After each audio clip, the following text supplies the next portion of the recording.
bawa-bawa agama urusan negara. Jangan bawa-bawa agama urusan negara. Jangan bawa-bawa agama urusan negara. Ini datangnya dari mana? Dari Eropa.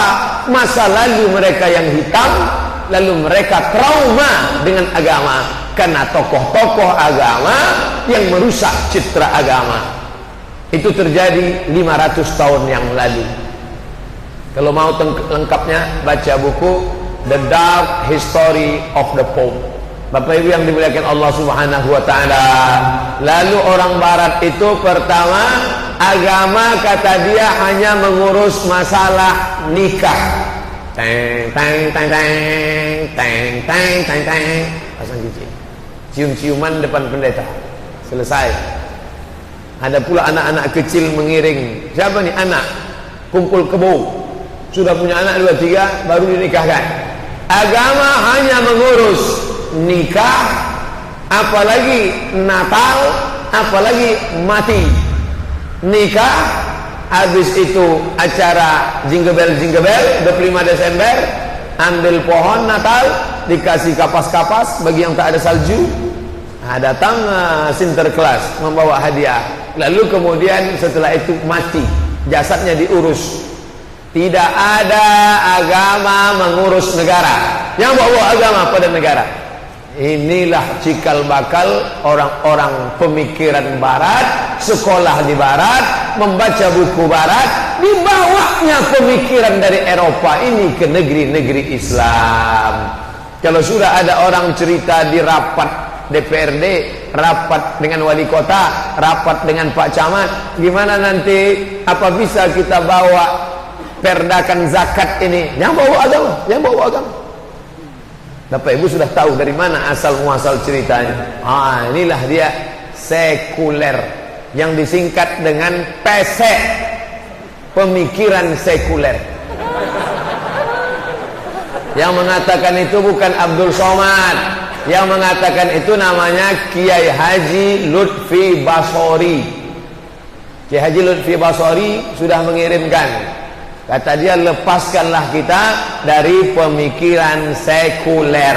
Jadi kalau ada nanti orang cerita sholat tarawih rajin, puasa sunat Senin Kamis rajin, sholat ke masjid rajin, tapi kalau udah cerita masalah agama dalam mengurus politik, mau membuat perda syariah, jangan bawa agama, jangan agama.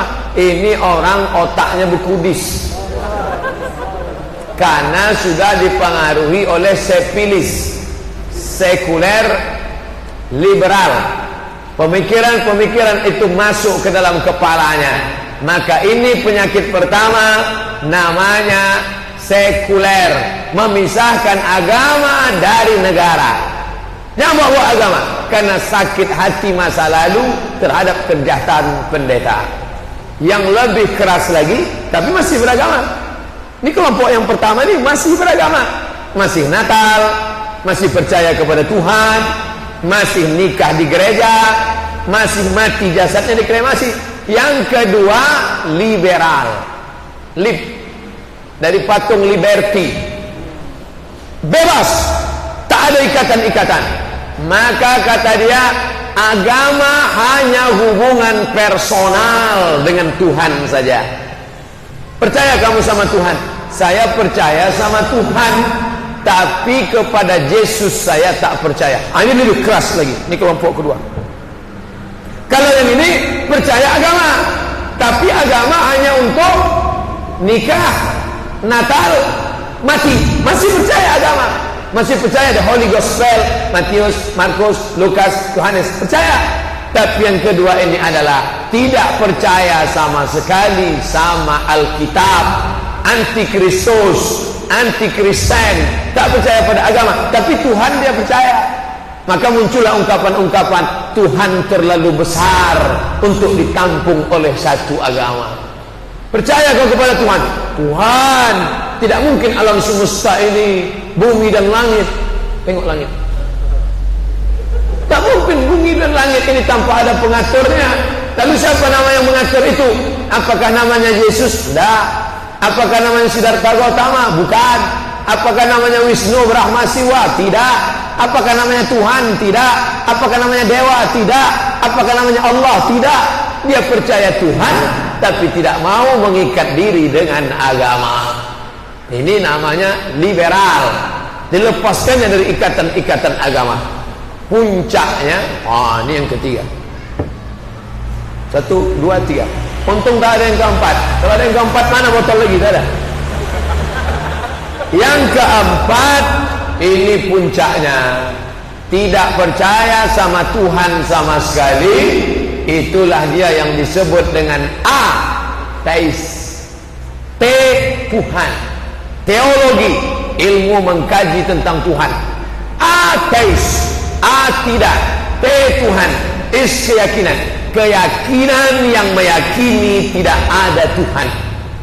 Ini embrionya, ini masa metamorfosisnya, ini puncaknya.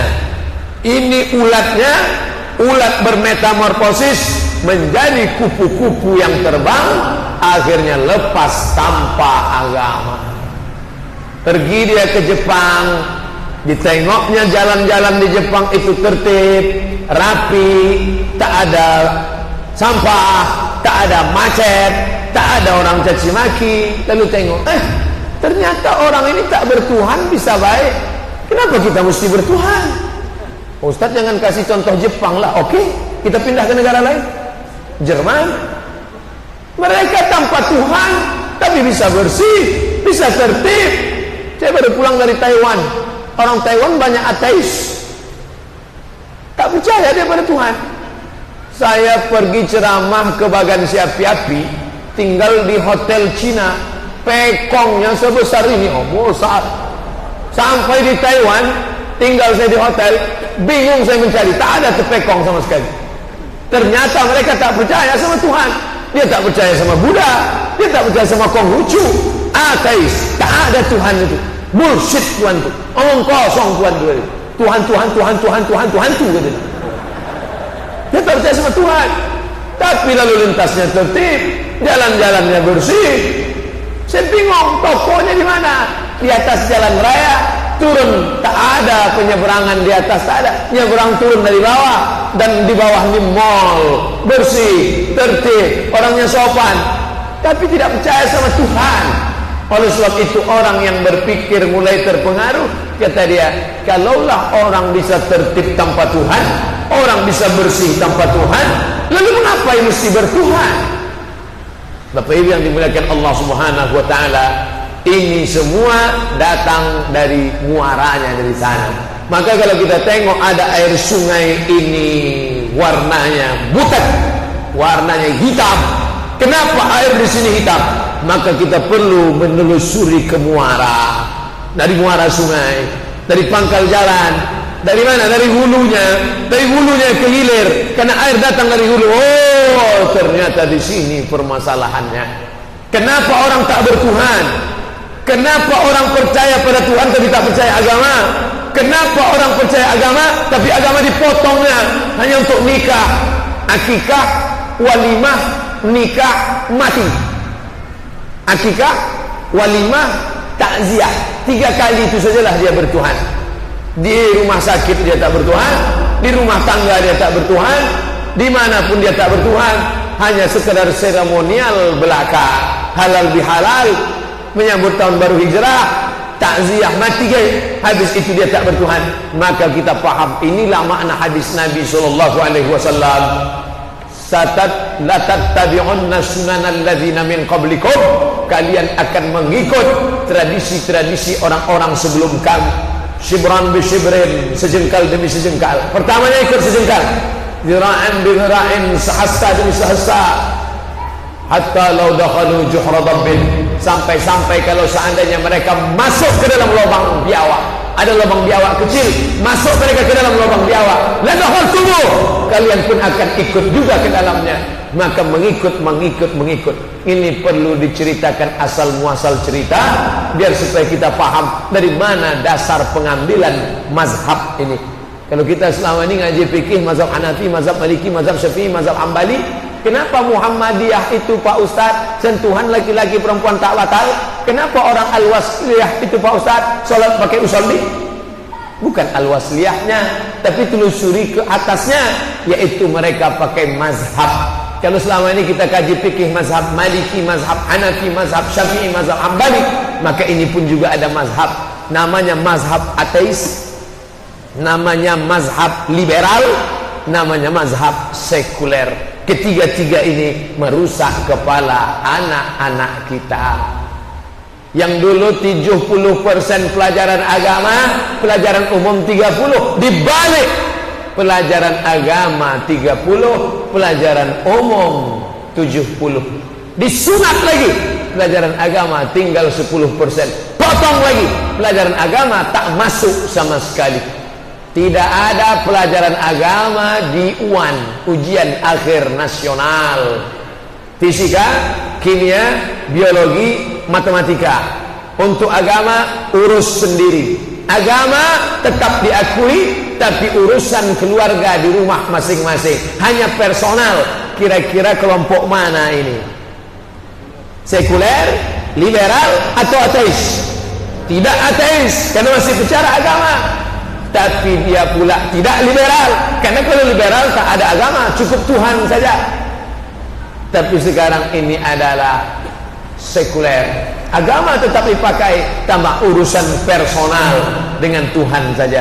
Akhirnya di masjid, subhanallah walhamdulillah, subhanallahil subhanallah. Dah tenang.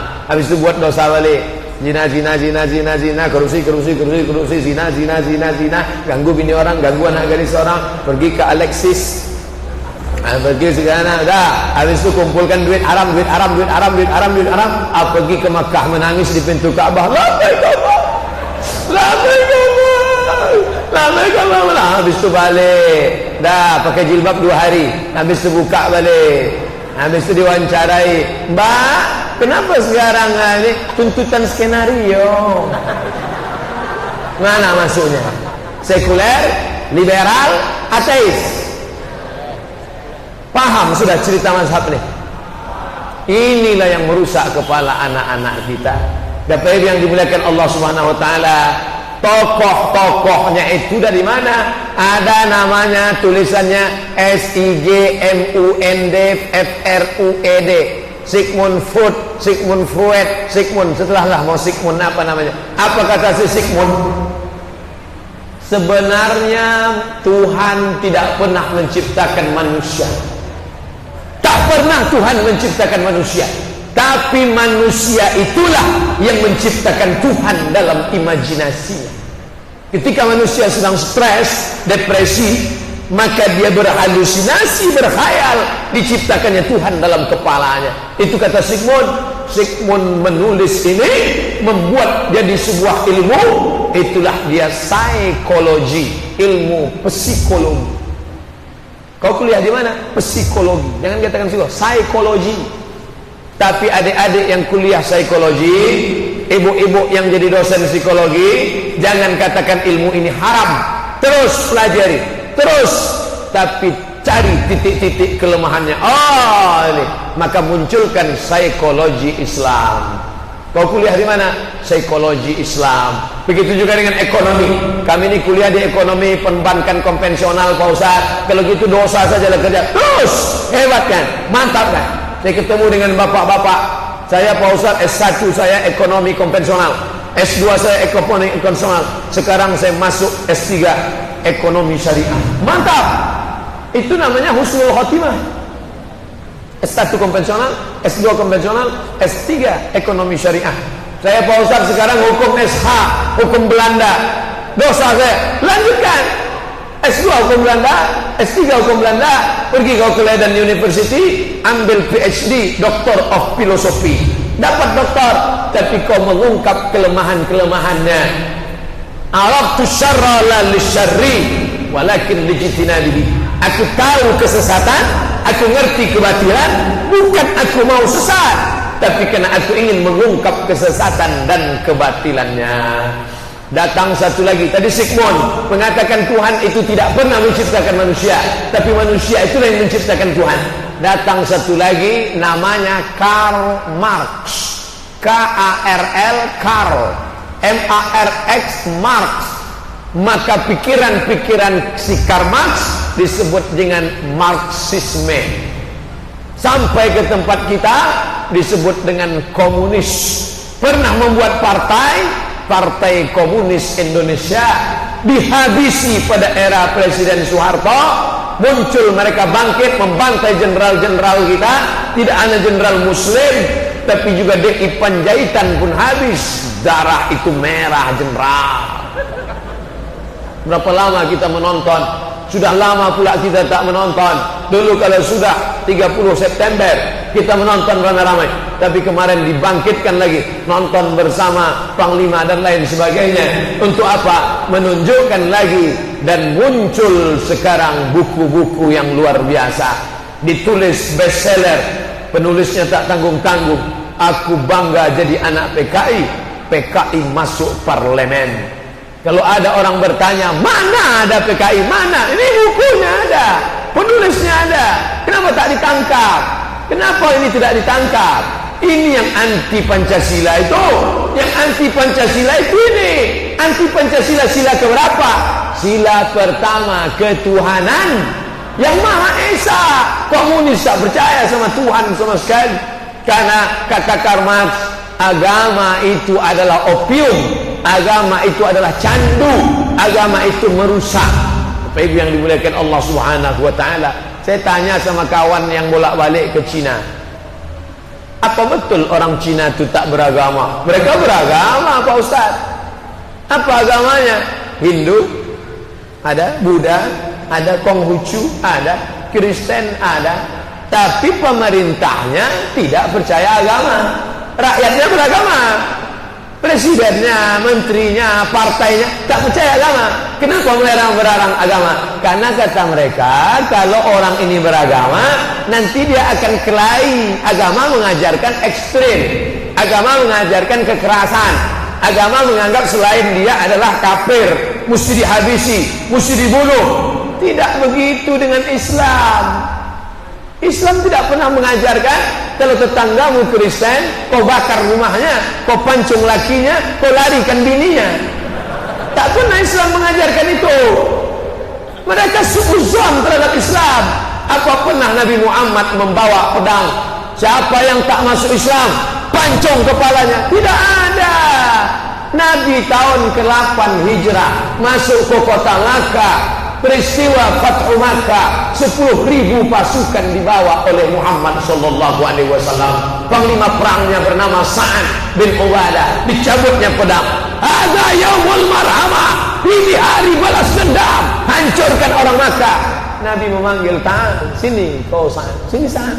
Apa kau katakan tadi? Hadza yaumul marhamah. Hadza yaumul marhamah. Ini hari balas dendam. Apa kata Nabi? Hadza yaumul marhamah. Ini hari berkasih sayang. Tidak ada yang dipancung Nabi kepalanya, tidak ada yang dipotong Nabi hidungnya.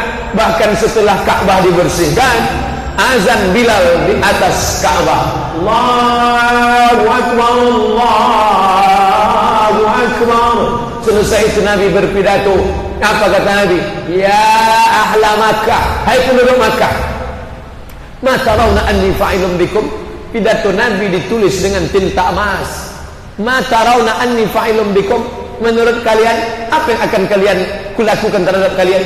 Kalian usir aku 8 tahun yang lalu, kalian siram dengan tai onta, kalian cekik aku saat sholat di Ka'bah, kalian bunuh pamanku Abu Talib, kalian bunuh pamanku Hamzah, kalian potong-potong hidungnya, kalian mutilasi, kalian belah jantungnya, kalian kunyah. Apakah aku sekarang akan membunuh? Apa kata penduduk Makkah kafir Quraisy?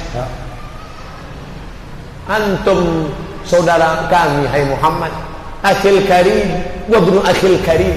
Akhil karim, engkau saudara kami yang mulia. Wa ibnu akhil karim, bapakmu datukmu saudara kami. Apa kata Nabi SAW? Izhabu wa antumut tulaqa. Izhabu, izhabu, izhabu. Pergilah, pergilah, pergilah. Wa antumut tulaqa. Kalian bebas sebebas-bebasnya. Tidak ada satupun yang dipancung kepalanya. Turun ayat. Idza jaa nasrullahi wal, ketika datang kemenangan dan pertolongan Allah dan kemenangan. Wa ra'aitan nas nas, kau tengok mereka masuk Islam, yadkhuluna fi dinillahi afwaja, berbondong-bondong, bukan satu, bukan dua, bukan lima, berbondong-bondong mereka masuk Islam. Maka masuk Islam bukan karena Nabi mengancam mereka, la ikraha fid din. Ini Marx mengatakan agama mengajarkan permusuhan. Tidak begitu dengan agama Islam. Islam mengajarkan kedamaian. Wa ma arsalnaka illa rahmatan lil alamin. Oleh sebab itu, ketika dulu bapaknya, kalau zaman Orde Baru ditulis di situ di ujung KTP-nya, apa dia? Bekas orang terlibat, OT, orang terlibat. Kakeknya, mbahnya, ayahnya, emaknya dulu pernah terlibat PKI. Siapa yang tak pernah punya masa lalu? Islam tidak mengajarkan dosa warisan. Wala taziru waziratu wizra ukhra. Kita tidak memikul dosa datuk kita, kita tak memikul dosa kakek kita. Maka siapa yang kakeknya, mbahnya, datuknya, pakciknya, pamannya, ayahnya, emaknya tahun 1965 pernah terlibat PKI, itu masa lalu. Kita jangan ikut-ikutan, tetap jaga. Saya Muslim. Dulu banyak orang kampung ikut PKI bukan karena keyakinan, tapi karena susah waktu ingin dapat tanah. Dulu orang cuma mau dapat tanah. Ini pergolakan ekonomi, lagi-lagi ekonomi. Maka yang dulu pernah, kita pun jangan ejek orang. Aku tak kusumpahkan kau nikah sama anak dia. Kenapa? Itu atuk-atuknya PKI dulu. Mereka kan tak berdosa, mereka tak ada kepentingan, bukan tahu dia, baca tulis pun dia tak paham. Maka anak cucunya sekarang menggabungkan diri dengan masjid yang sudah baik-baik, jangan pula ejek mengejek. La yaskhar qaumun min qaumin, janganlah sekelompok orang mengejek orang lain. Asa ayyakunu khairan minhum, boleh jadi yang diejek lebih baik dari yang mengejek. Aku keturunan Tuan Syekh, aku keturunan Tuan Guru, aku keturunan Kiai, kau keturunan setan, kau keturunan PKI. Siapa yang menjamin kita lebih mulia? Kullukum min Adam, kalian dari Adam. Wa Adam min turab, Adam dari tanah. Dari tanah diciptakan kepada tanah. Jadi masalah isu-isu ini jangan lagi menghantui kita. Kita mulai hubungan baru, bahwa kau pernah punya masa lalu. Stop, mari kita balik ke masjid, ikuti pengajian. Bapak Ibu yang dimuliakan Allah Subhanahu wa taala, tak perlu kita cari-cari orang, kenalan sama orang, ditelusuri kakeknya siapa, bapaknya mana. Ini orang terlibat, kau jangan berkawan sama dia. Dia sekarang sudah taubat nasuha, dia sekarang sudah baik. Andaikan dia sekalipun yang PKI, taubat dia, at-taibu minadz dzambi kama la dzambalah. Orang yang bertobat macam tak ada salah sama sekali. Mandi taubat. Macam mana mandi taubat itu Pak Ustaz? Macam mandi wajib. Mandi wajib itu semana Pak Ustaz? Kawan ini mandi wajib pun tak tahu. Mandi wajib macam mandi tobat macam mandi wajib, basah semua. Basah semua. Mana yang dulu basah Pak Ustaz? Tergantung lah. Kalau kau mandi ke sungai, salto kepala dulu. Kalau melompat dari atas kaki dulu. Yang penting basah semua. Nah, setelah basah itu mandi tobat, salat sunat tobat. Usolli, syukran, jazakumullah khairan. Usolli sunnatat taubat. Saya sebetulnya ceramah tak mau pakai sorban nih. Pertama jatuh, yang kedua terlupa tinggal, yang ketiga pas salam-salaman ditarik jamaah. Lalu kenapa Ustaz pakai sorban? Biar nampak Ustaznya sikit.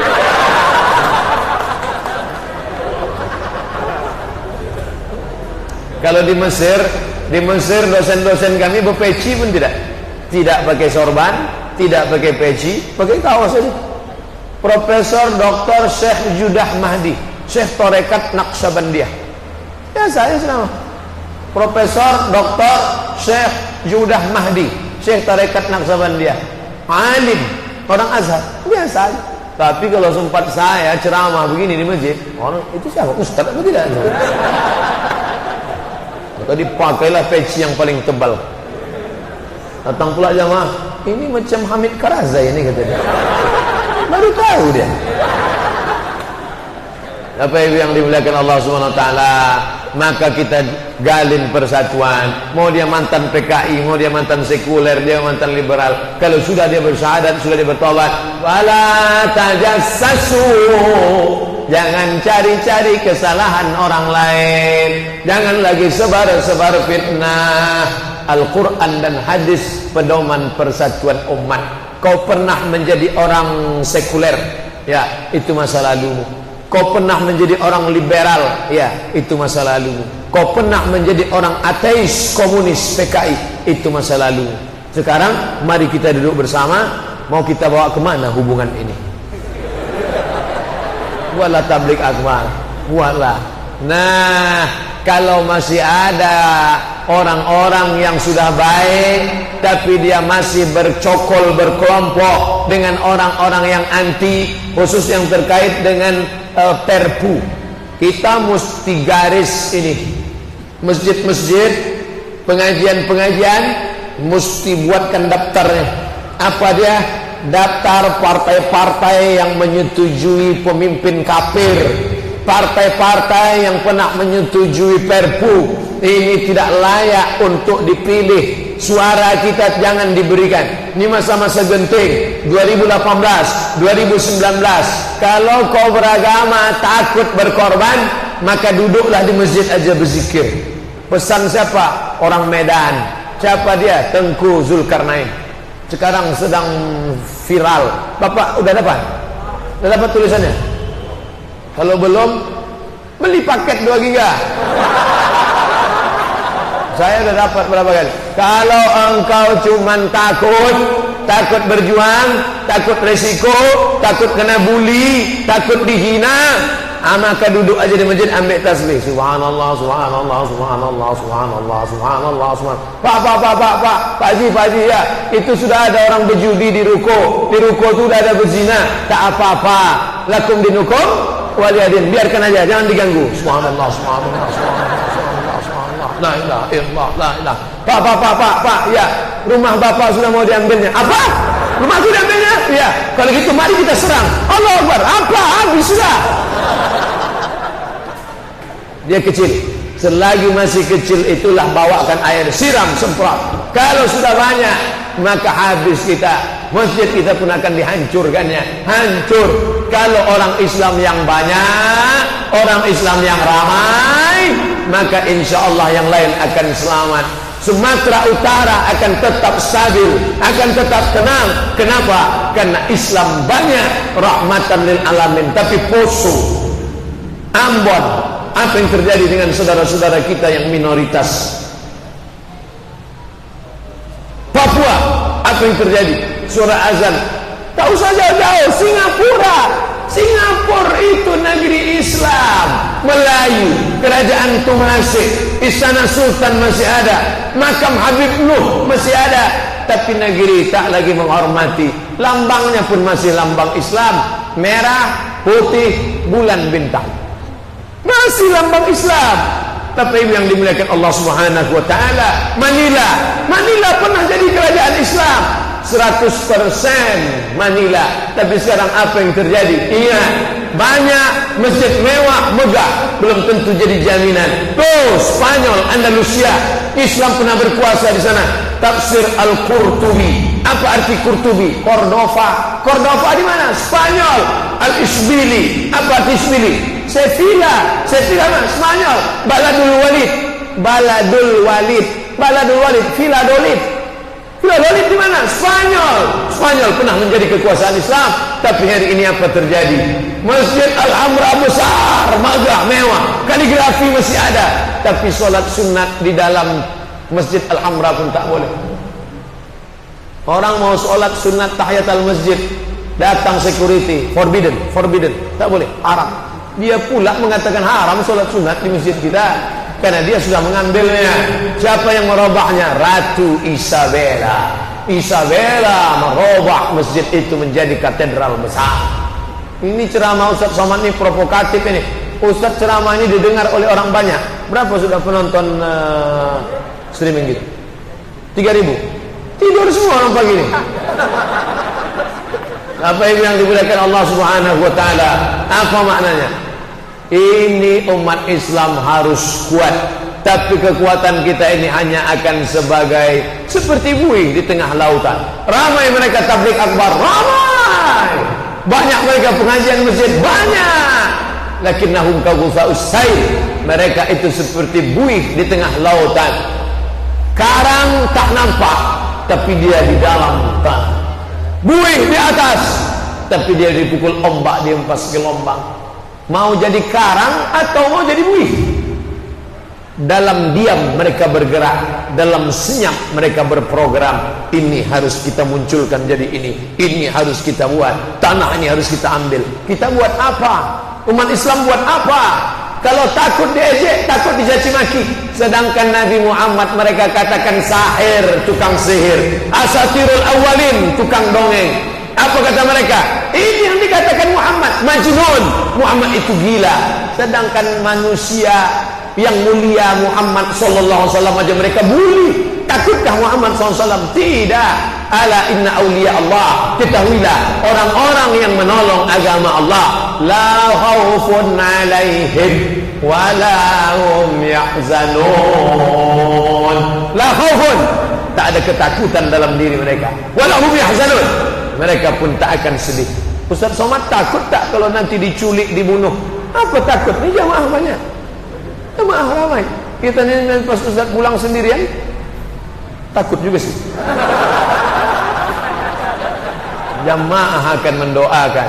Tengoklah doa jamaah di YouTube itu, di komen-komen itu. Amin, amin, amin, amin, amin, amin. Saya buka di YouTube tuh, amin. Satu yang berdoa di atas, semoga Ustaz selamat dia. Amin, amin, amin, amin, amin.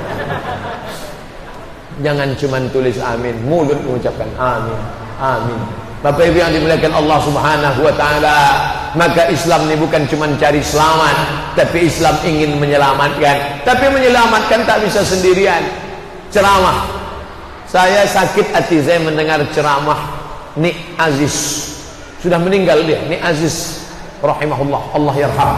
Almarhum Nik Aziz, mantan Menteri Besar Kelantan, Malaysia. Apa kata Nik Aziz? Ini cakap Nik Aziz yang sampai hari ini menyakitkan hati saya.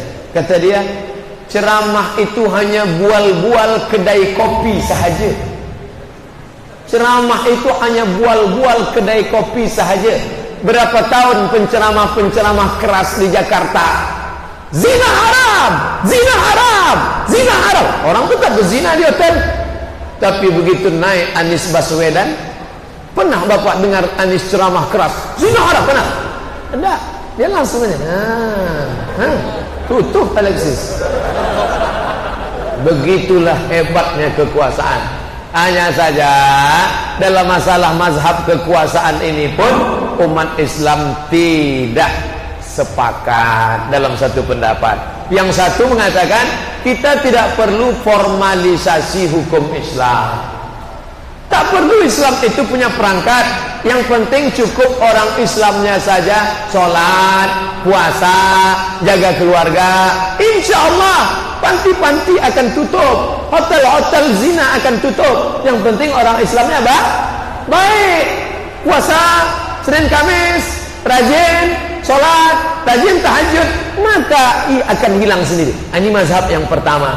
Mazhab yang kedua mengatakan tak bisa begitu.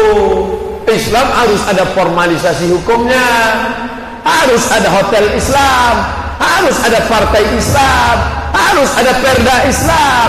Ini kelompok ini kata dia harus ada formalisasi hukum, tapi masih bernaung di bawah demokrasi. Ini partai yang kedua.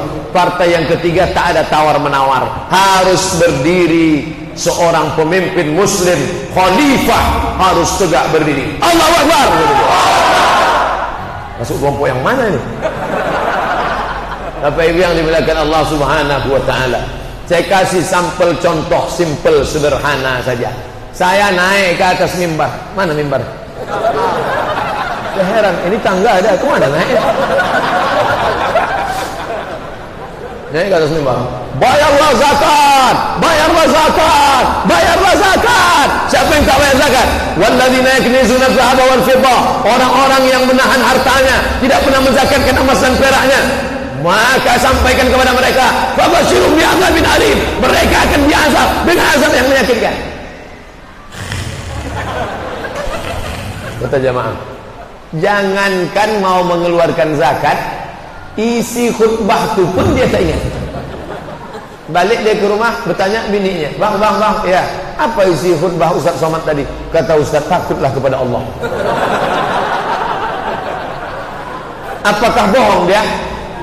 Tidak, karena memang isi khutbah usikum wa nafsi bitaqwallah. Tapi esensi isi khutbah siang tadi tidak tertangkapnya pesan membayar zakat. Umat ini disadarkan dari bawah, pakai ceramah, pakai yasinan, pakai wirid, pakai seminar, bedah buku, lokakarya. Dia seperti membangun istana pasir di tepi pantai. Cantik istana pasir. Ada pintunya, ada kamarnya, ada rumahnya, ada kubahnya, ada kudanya, ada rajanya. Cantik. Tapi begitu datang ombak, hilang.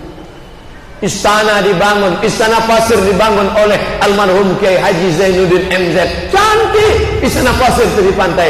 Datang banjir, habis. Dibangun lagi oleh Ustadz Fulan, datang banjir, dibangun lagi oleh Ustadz Somad, istana pasir tepi pantai, Oleh sebab itu maka mesti diperjuangkan lewat institusi. Hanya saja ikhtilaf antara Imam Syahid Hasan Al-Banna dengan Ustadz Syekh Taqiyuddin An-Nabhani. Kata Hasan Al-Banna, kita perjuangkan lewat partai. Nama partainya Partai Ikhwanul Muslimin. Sedangkan kata Taqiyuddin Nabhani, tidak, karena kita masih pakai sistem kupur. Ini produk barat punya, tak ada tawar-menawar. Jangan pakai begini, kita pakai sistem yang ini, khilafah Islamiyah. Bahwa Islam itu di dalamnya ada zikir. Islam itu di dalam ajarannya ada zikir.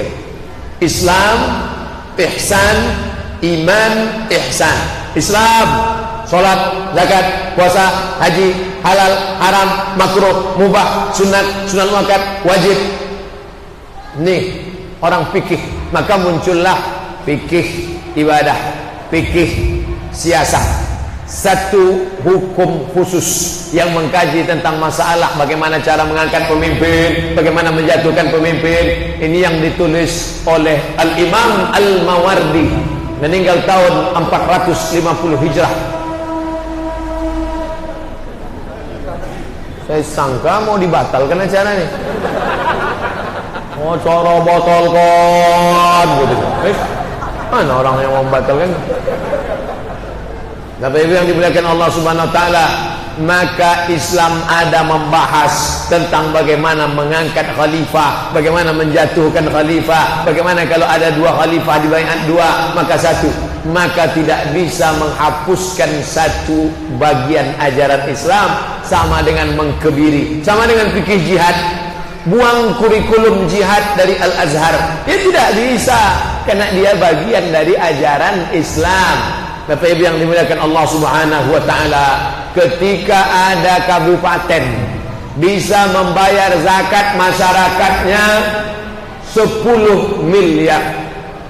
10 miliar Kabupaten Siak di Provinsi Riau. Zakatnya 10 miliar tahun 2015. Maka saya diundang ceramah ke Aceh Barat, Meulaboh. Sampai di Meulaboh saya ceramah. Kami di Riau ada satu kabupaten namanya Kabupaten Siak, zakatnya 10 miliar. Karena apa? Bukan karena ustaz yang ceramah, tapi karena perda, peraturan daerah, PNS setiap bulan potong zakatnya. Perusahaan potong zakat, bisa dikumpulkan 10 M. Selesai acara kami pun makan. Datang pengurus BAS Kabupaten Aceh Barat Meulaboh. Ustaz Somad, ya, tadi Ustaz ceramah katanya di Riau, kabupaten yang Ustaz sebut tadi berapa? 10. Kami 15 Pak Ustaz. Diam saya. Pelajaran bagi saya. Akan datang kalau ngomong tanya dulu. Kita sedang berdagai atau Deli Serdang? Sedang berdagai. Sedang berdagai berapa zakatnya 2016 kemarin? Berapa miliar? Kalau 15 tak saya bawa cerita 10 tadi. Tapi kalau cuma 2 miliar, bangkitlah. Kami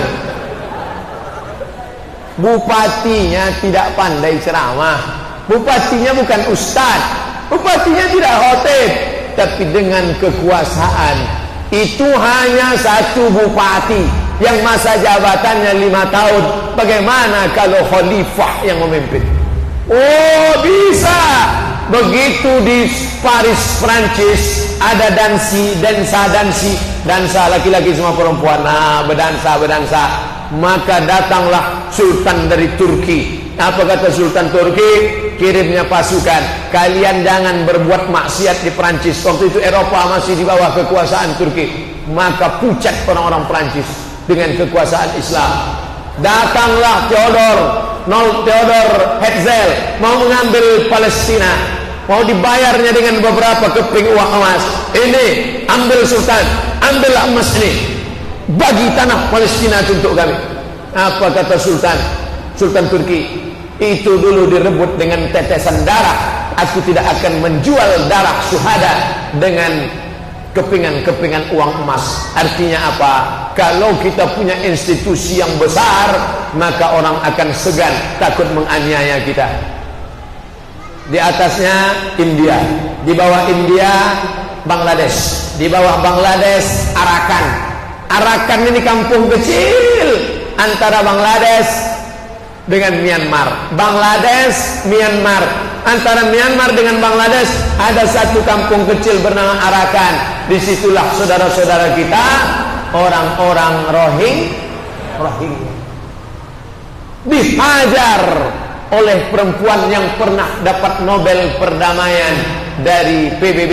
Siapa namanya? Aung San Suu Kyi. Dulu saya termasuk pengagum Aung San Suu Kyi. Sekarang saya tengok gambarnya bertaring. Aung San Suu Kyi menghajar saudara kita.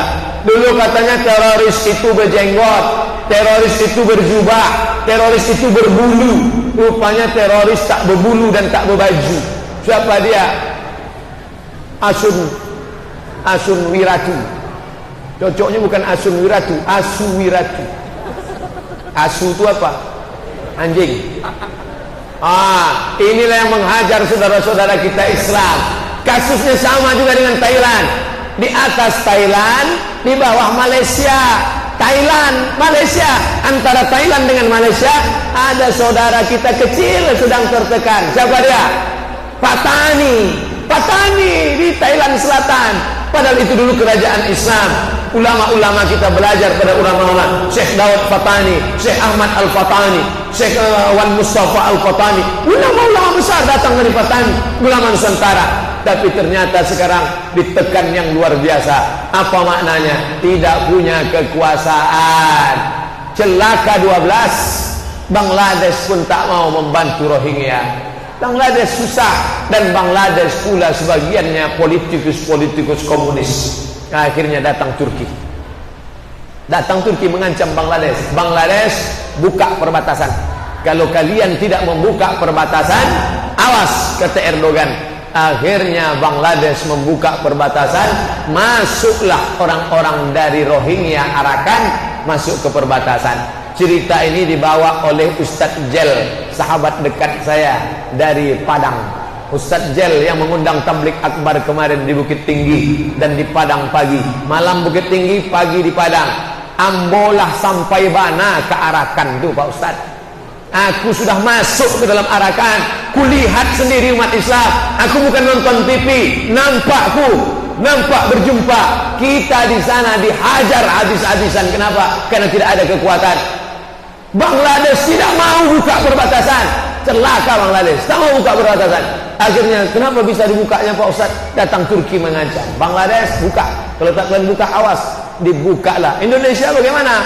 Di Indonesia ini kan kita jauh. Bagaimana mereka mau menyeberang? Untung jauh. Kita jauh. Apa tak jauh dari atasnya?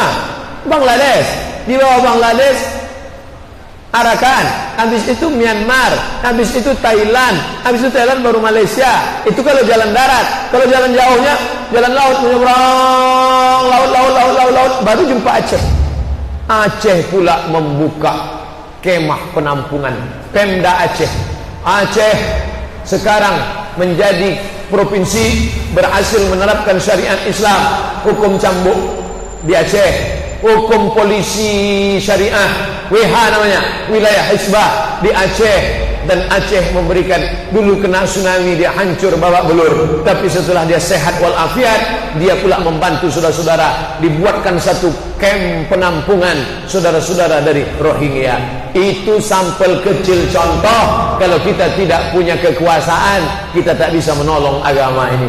Bapak Ibu yang dimuliakan Allah Subhanahu wa taala, maka dalam kitab Musnad Ahmad bin Hanbal, kalau mau detail ceritanya, dengarkan kajian Ustadz Zulkifli M. Ali. Tulis di YouTube, Zulkifli M. Ali dari Payakumbuh, S2-nya dari Libya, tentang pembagian 5 kekuasaan. Pertama, kekuasaan Khulafa Rasyidin, kekuasaan Nabi Muhammad SAW, 5 tahun di Madinah, 10 tahun di Madinah, 13 tahun di Makkah tak ada kekuasaan, 10 tahun di Madinah. Itulah Nabi Muhammad SAW berkuasa besar, hebat. Setelah itu barulah Khulafa Rasyidin, Sayyidina Abu Bakar wa Umar wa Utsman wa Ali, 30 tahun. Setelah itu Khulafaul An, khalifah-khalifah tapi menggigit, Bani Umayyah, Bani Abbasiyah, akhirnya Turki Utsmani 1924 bubar khilafah. Lalu kemudian pada tahun 1924 sampai sekarang, penguasa-penguasa zalim, aniaya, umat Islam dibantai, umat Islam disakiti, umat Islam dibiarkan, tak ada tolong menolong. Lalu kemudian khilafatun ala minhajin nubuwah akan bangkit mengikut minhajin nubuwah. Semua aliran-aliran Islam meyakini ini. Tapi ini katanya hadisnya dhaif Pak Ustaz. Hadis ini dhaif, tapi karena jalurnya banyak, sebagian ulama mengatakan naik derajatnya menjadi hadis hasan. Tengok kajian-kajian ulama tentang ini. Ada dalam kitab Musnad Ahmad bin Hanbal, ditulis oleh Imam Hambali, meninggal tahun 241, makamnya di Baghdad, Irak. Ini tentang masalah bahwa Islam akan bangkit, akan muncul big set, akan muncul kekuasaan. Yang punya teori Islam tapi yang mengamalkannya siapa? Yahudi. Yahudi meyakini di akhir zaman dunia ini akan dipimpin oleh negara besar bernama Yahudi. Maka dia buat lambang negaranya, satu garis di atas, satu garis di bawah, bintang segi 6 di tengah. Apa makna simbol itu? Warna putih, putih, satu garis di atas, satu garis di bawah, simbol bintang segi 6. Satu garis di atas, sungai Nil, Afrika Utara. Satu garis di bawah, sungai Efrat di Irak. Bintang segi 6 di tengah, Camp David, kekuasaan David. Bintang David bahwa mereka akan berkuasa di dunia. Namanya apa? The Great Israelian. Mereka bangga berkata bahwa dunia akan dikuasai satu negara besar bernama negara Israel. Apakah Islam meyakini itu? Ya.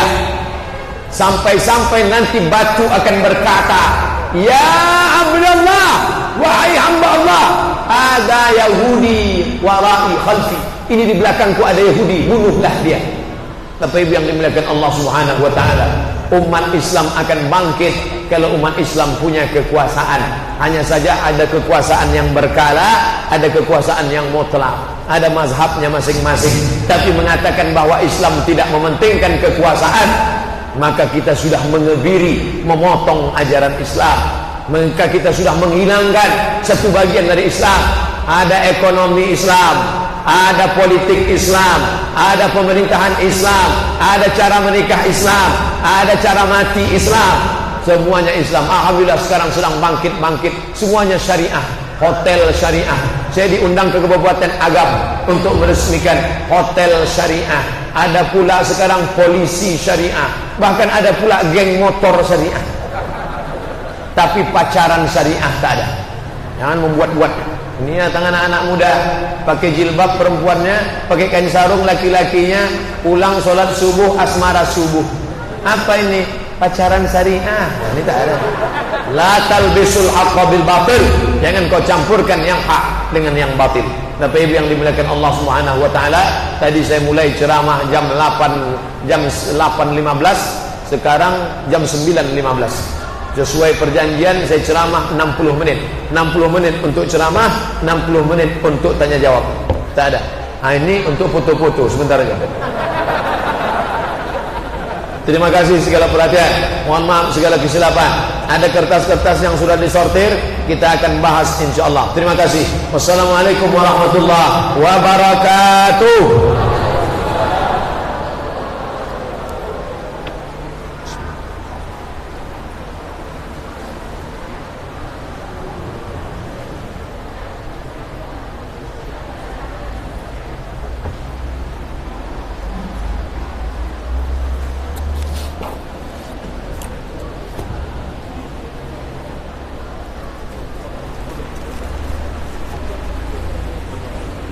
Ya, apa?